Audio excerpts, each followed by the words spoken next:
The reason why Europe is now on the brink of war is largely because of one man's view of Russian history and his autocratic power to do something about it, alone with the demons that he wants to slay.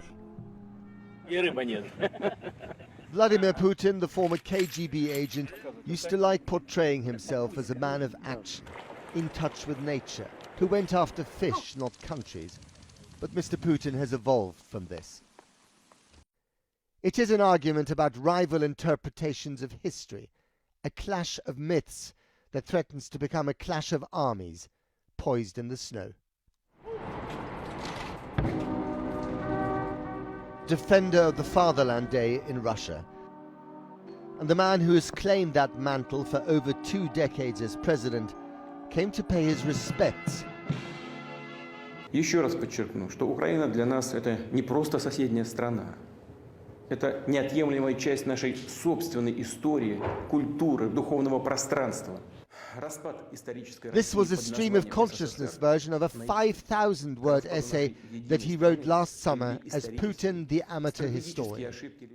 He was the driving force behind the creation of this giant statue at the gates of the Kremlin in 2016.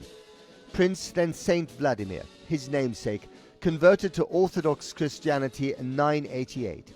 This was the foundation of ancient Russia, and he was its first ruler, its first protector of the fatherland.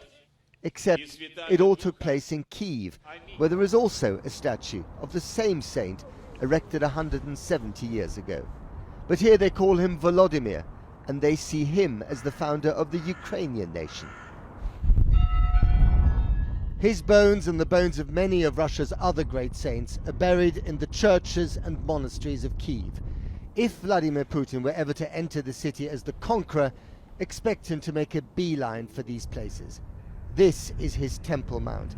In his view, there can be no reconstitution of Great Russia without its inclusion. Rival versions of the same history. Putin told us again that the breakup of the Soviet Union was a disaster because it allowed Ukraine to break away, diminishing Russia and its historic claim to be a nation anchored in Europe. But that's not how the people of Ukraine see it.